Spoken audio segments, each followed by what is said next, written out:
Aujourd'hui, on va parler d'une entreprise que tout le monde connaît, c'est Eutelsat. Eutelsat était surtout connu pour son juteux dividende.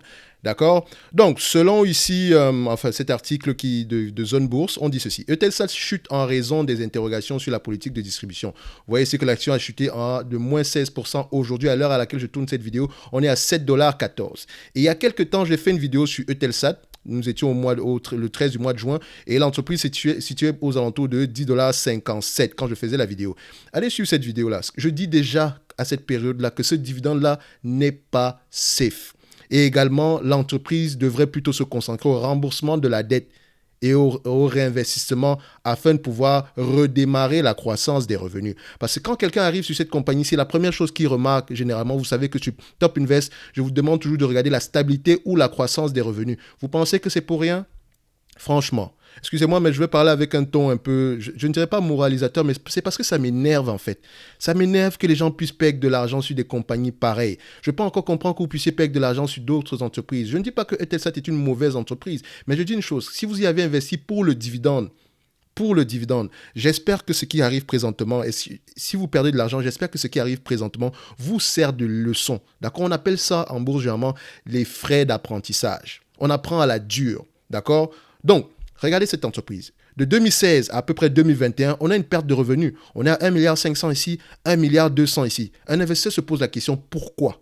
Pourquoi est-ce qu'on perd les revenus ici? Les marges brutes sont stables. Les bénéfices nets ici ont tendance également à suivre la tendance des revenus. Donc, ils ont également tendance à baisser. Donc, tant qu'on ne sait pas pourquoi est-ce que les revenus baissent, on ne doit pas investir dans cette compagnie-ci. Et je sais que très peu lisent les rapports financiers. Beaucoup de gens se limitent généralement aux news dans les différentes compagnies d'analyse, par exemple comme Zone Bourse. Donc, vous allez vous limiter à cet article-ci pour vous dire ceci. Je vais lire l'article pour vous dire un peu à peu près comment est-ce que les gens pensent. L'action Eutelsat accélère sa baisse et chutait de 7,2% mardi en fin de matinée à 7,95 €, alors que le marché s'inquiète de la suspension de la politique du dividende de l'opérateur de satellite. Le marché s'inquiète de la suspension de la politique du dividende.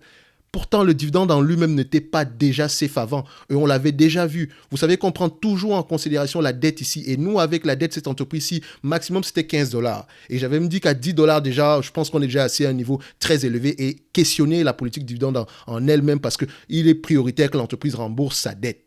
Donc, le marché, vient s'inquiéter du fait que on suspend le dividende. Le marché est déjà court-termiste. Donc, si vous pensez à court terme, généralement, si vous pensez en termes de dividendes, au lieu de penser en termes de free cash flow, de stabilité des free cash flow, stabilité des marges, stabilité des revenus, vous allez payer de l'argent à chaque fois. Et ça sera comme ça même pour une entreprise qui, d'apparence, n'a pas de soucis. Donc, dans le cadre de son projet de rapprochement avec OneWeb, Eutelsat a annoncé prévoir de verser un dividende de 0,93 € par action au titre de l'exercice 2021-2022, achevé fin juin avant de suspendre sa politique de distribution pour les 2 exercices suivants. Je vous dis déjà, ne vous voilez pas la face. 2023-2024, ils ont dit qu'il n'y aura pas de dividende, n'est-ce pas? Même après 2024, il n'y aura pas de dividende. Pourquoi? Parce que cette compagnie doit absolument changer son business model pour pouvoir survivre.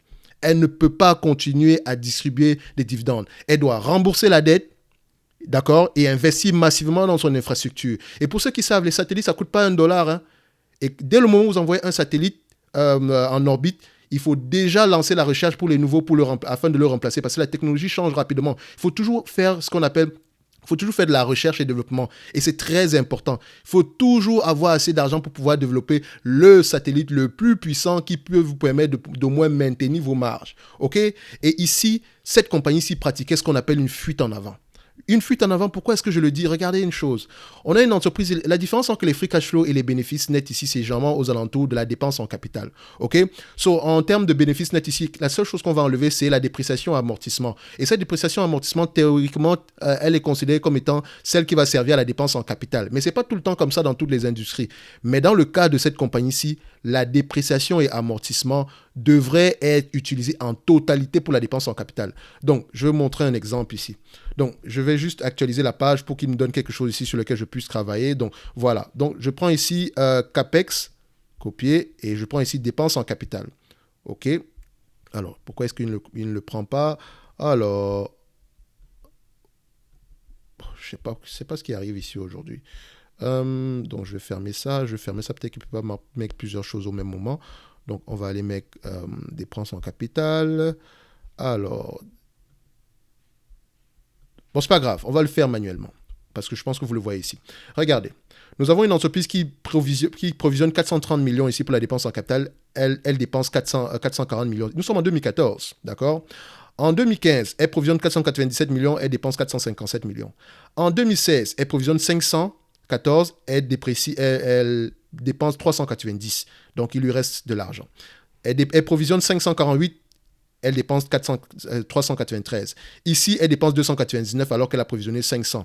Ici, elle dépense 200 alors qu'elle a provisionné 550. Ici, elle dépense 220 alors qu'elle a provisionné 573. Donc, vous avez remarqué qu'à partir de 2014, elle a arrêté d'investir dans son infrastructure. Et qu'est-ce qui se passe à partir de 2014, avant même, à partir de 2016, qu'est-ce qu'on observe? On observe que le revenu commence à baisser. On a arrêté d'investir dans l'infrastructure en 2014 et 2 ans plus tard, le revenu commence, 3 ans plus tard, le revenu commence à baisser. Ça paye cash. Ça paye cash. Vous ne pouvez pas vous amuser à faire ceci dans ce genre d'activité-ci. Dans ce business-ci, la dépense en capital est primordiale, elle est déterminante. Donc la dépréciation que vous faites ici, vous devez tout réinvestir dans les dépenses en capital. Et qu'est-ce qu'on fait ici? Alors, ces dirigeants se permettent de payer le dividende. Ils payent un dividende de l'ordre, je prends une moyenne ici, le dividende ici qui a été payé en moyenne, il est de l'ordre à peu près de 250 millions ici. Et à partir de 2019, ils s'amusent même à payer 300 millions. Pourquoi vous payez 200 vous avez dépensé près de 200 millions ici en moyenne. Depuis 2013, ça fait 1, 2, 3, 4, 5, 6, 7, 8, 9 ans, fois 200 minimum. Hein, c'est au moins 2 milliards qui ont été dépensés ici. Juste pour le dividende. Les gens étaient heureux, ils étaient contents, mais vous avez mis en mal l'entreprise. Je dis vous, parce que les shareholders sont responsables. Ceux qui ont pris des positions sur cette compagnie-ci sont également responsables pour ne pas avoir questionné le bien fondé même de cette politique d'allocation du capital-là. Et c'est important. Il ne suffit juste pas de se dire « Ah, le dividende, il est croissant, il est stable, c'est une bonne entreprise, j'investis. » Non. Non et non. De toutes les façons, on vous dit toujours que quand vous voyez un gros dividende, posez-vous des questions. Posez-vous également des questions quand vous voyez un petit dividende. D'accord? Parce que est-ce que vous posez-vous la question à savoir, est-ce que cette compagnie, est-ce qu'il est judicieux de payer un dividende présentement alors qu'on a une énorme dette? C'est la question qu'il faut qu'on se pose. D'accord? Donc, moi, j'ai pas de problème avec le dividende, hein, mais quand il est mal fait, ça me dérange. Ça peut signifier ici que le management ici est nul. Et franchement, sur la vidéo du 13, déjà, l'entreprise ne m'intéressait pas. Même si je pense que le prix était bon, l'entreprise ne nous intéresse pas. Sur Top Invest, on aurait acheté cette entreprise aux alentours de peut-être 6 dollars à l'action, parce qu'en réalité, la valeur était aux alentours de entre 10 et 15 dollars. 15 dollars, c'était même le maximum en prenant en considération qu'elle puisse même dégager des free cash flow de 600 millions. Et j'avais dit déjà que ces free cash flow-là ne sont pas durables, en fait, parce qu'en réalité, elle sous-investit massivement. Tant qu'on ne sait pas pourquoi est-ce que sa dépense en capital est moins élevée que par le passé, on n'a pas de comment on dit ça? Ce n'est pas un signal d'investissement. Vous voyez ce que je veux dire? Donc ici, moi je vous dis une chose déjà, hein, le dividende coupé ici est une bonne décision. C'est une bonne décision et vous allez le voir de plus en plus sur la plupart des entreprises que vous avez. Notamment, faites attention aux compagnies, aux utilities aux États-Unis. Elles payent de gros dividendes, mais elles n'ont pas de free cash flow. Elles s'endettent, elles émettent de nouvelles actions. Donc ne soyez pas omnibulés par le dividende. Quand vous investissez, c'est le free cash flow, croissance stable, une dette gérable, c'est ça qui nous intéresse. Et acheter l'entreprise à un bon prix. Nous, ici, déjà, la suspension de dividende ne nous étonne pas. Peut-être que le prix actuel devient même intéressant parce qu'en réalité, on l'avait évalué aux alentours entre 10 et 15 dollars à l'action. Disons même à 10 dollars à l'action, c'était même le maximum parce que 15 dollars était questionnable. D'accord? Donc, peut-être qu'à partir de maintenant, cette entreprise pourrait nous intéresser. Mais maintenant, il faut poser la question, pourquoi est-ce que ces revenus baissent? Est-ce que la décision d'acheter OneWeb ici va changer quelque chose à long terme? Ça peut également être une fuite en avant parce que toutes les acquisitions ne sont pas bonnes. Posez la question à Atos. D'accord? Donc, je continue. Lors de la conférence organisée avec les analystes, les dirigeants n'ont pas garanti une reprise de la politique de dividendes par la suite. C'est une bonne chose. D'accord? Donc, cet inconnu crispe le marché alors que les investisseurs appréciaient le rendement procuré par le dividende d'Eutelsat qui servait de coussin de sécurité lorsque le groupe décevait sur son rythme de croissance. Vous êtes sérieux? Le groupe déçoit son rythme de croissance et vous êtes content de recevoir le dividende sans vous poser la question de savoir que ce dividende-là même, est-ce qu'il est judicieux? C'est la question qu'on doit se poser depuis. C'est des bêtises. Comment est-ce que quelqu'un peut raconter ce genre de choses-là? Donc, vous voyez à quel point le marché est court-termiste. Donc, quand vous n'avez pas eu de la croissance, voilà, je me calme, vous allez me calmer avec le dividende. Mais non, je m'en fous du dividende. Je veux savoir, c'est là où je mets mon argent. Est-ce que vous me garantissez au moins d'avoir ce dividende-là de manière certaine dans le futur? Et ce n'est clairement pas le cas de Telsat parce qu'on sous-investit. D'accord? Donc, personne ici ne s'inquiète du bien fondé, même de la qualité du business model de l'entreprise, mais on s'inquiète du dividende. Des bêtises. Eutelsat a annoncé mardi avoir signé avec les principaux actionnaires de OneWeb un protocole d'accord en vue d'un rapprochement entre l'opérateur de satellite français et le fournisseur britannique d'accès à Internet à haut débit. Ok. Eutelsat avait indiqué lundi avoir engagé des discussions dans cette voie tout en prévenant n'avoir aucune garantie que celles-ci aboutissent à un accord. Le protocole d'accord prévoit que la transaction soit structurée comme un apport par les actionnaires de OneWeb de leur participation dans la société britannique à Eutelsat. En échange de 230 millions d'actions Eutelsat nouvellement émises, donc une dilution du capital. Merci là-bas, parce que de toute façon, on n'a pas d'argent. À l'issue de l'opération, les actionnaires d'Eutelsat et de OneWeb détiendront chacun 50% des actions de l'entité fusionnée. Waouh! Donc déjà, il faut voir combien valait déjà OneWeb à l'époque. Donc, est-ce que c'est plutôt les actionnaires de OneWeb qui ont fait une bonne affaire en rachetant Eutelsat pour presque rien du tout? À la fin de la journée, peut-être qu'on peut se dire ici que c'est OneWeb, c'est Eutelsat qui rachète, mais peut-être que c'est OneWeb qui fait une bonne affaire. D'accord? Donc, à la fin, on continue. Donc, dans le cadre de cette opération, OneWeb est valorisé à 3,4 milliards de dollars, soit environ 3,3 milliards d'euros, impliquant une valeur de 12 euros par action. Eutelsat avant la synergie et dividendes inclus. Donc, en termes de valorisation, ils ont valorisé Eutelsat aux alentours de 12 euros par là. Donc, peut-être que ça peut être une indication que Eutelsat vaut à peu près 12 euros. On n'était pas loin de façon à 10 euros par là, c'est la valeur qu'on a attribuée à cette entreprise-ci. Mais il faut prendre en considération la dette. Soit à la fin de la journée, il est toujours important de faire ses propres recherches. Nous, ici, on n'aurait jamais pu investir dans cette compagnie-ci en nous basant uniquement sur le dividende. Ça ne nous intéresse pas. On questionne le bien fondé même de la pérennité du free cash flow ainsi que du revenu. Pourquoi est-ce que ce revenu la baisse? Donc, je le dis ici pour ceci. S'il vous plaît, avant d'investir, ceux qui perdent de l'argent présentement, posez-vous la question, est-ce que vous avez fait vos devoirs? D'accord? Et ne versez surtout pas dans l'espoir. Parce qu'il y a plein de gens qui vont dire, ah non, je garde. Au prix actuel, de toute façon, je suis en perte. Parfois, il vaut mieux se couper un bras. C'est important. C'est important. Comme je le disais tantôt, prenez ça comme des frais d'apprentissage. Vous allez perdre de l'argent en bourse, certainement. Moi, je perds de l'argent. Mais encore, il est mieux de perdre de l'argent tout en sachant pourquoi est-ce qu'on perd de l'argent. D'accord? Si j'ai mal fait mon travail d'analyse dès le début, il faut que je sois assez humble pour avouer que oui, il a été mal fait.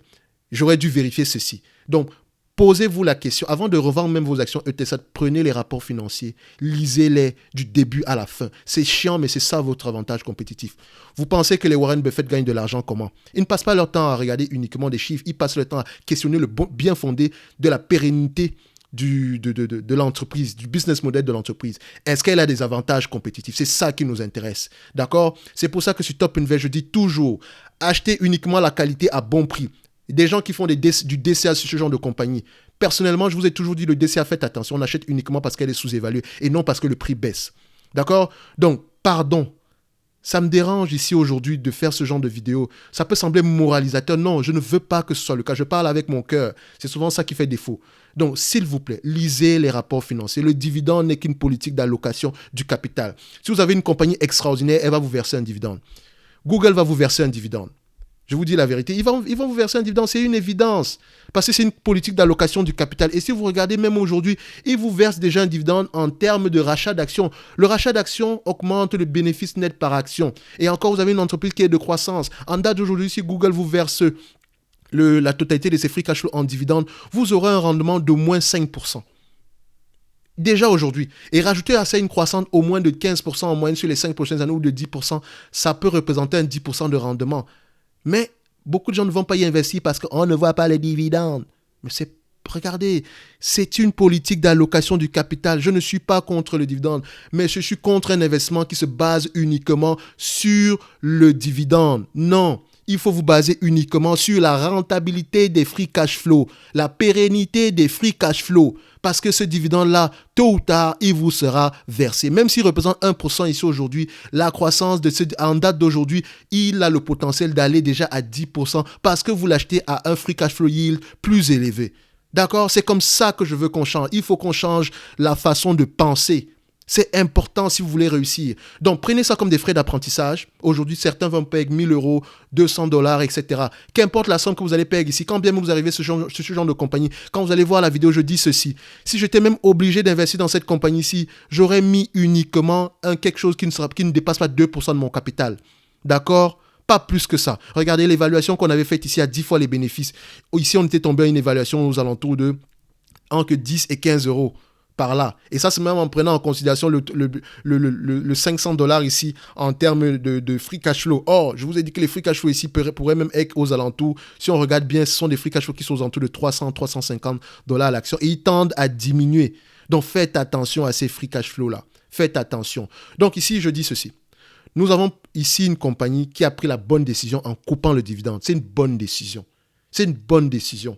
D'accord? Parce que ça va permettre à l'entreprise de se concentrer sur les défis auxquels elle fait face en date d'aujourd'hui. Parce qu'il ne suffit juste pas de regarder le dividende, il faut également voir le risque lié à ces dividendes-là. D'accord? Donc, je vais me limiter là. D'accord?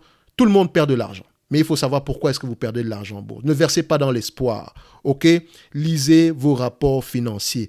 Si vous aviez lu les rapports financiers, vous n'aurez pas investi dans cette compagnie-ci. Ou bien si vous aviez investi dans cette compagnie-ci, vous aurez mis un petit pourcentage de votre portefeuille. Pas plus qu'un 2% par là. Parce que théoriquement, c'est une entreprise qui est en difficulté, même si le dividende ne semble pas le mentionner. Même si elle fait des free cash flow. D'accord? Même si le PER est bas. D'accord? Tous ces artifices-là, PER, machin, si vous ne savez pas quelle est l'histoire derrière, ça n'a aucun sens. OK? Je m'arrête là. On se donne rendez-vous sur la prochaine vidéo. Cette vidéo-ci est disponible toujours sur la chaîne 13 du mois de juin. Elle date du 13 du mois de juin. On a fait plusieurs vidéos sur d'autres entreprises également ici aujourd'hui. Donc, parfois, je vous invite à regarder déjà en allant sur la chaîne. Allez sur la loupe ici et tapez le nom de la compagnie avant de me poser une quelconque question. S'il vous plaît. D'accord? Donc, on se donne rendez-vous sur la prochaine vidéo. Et d'ici là, portez-vous bien. Merci.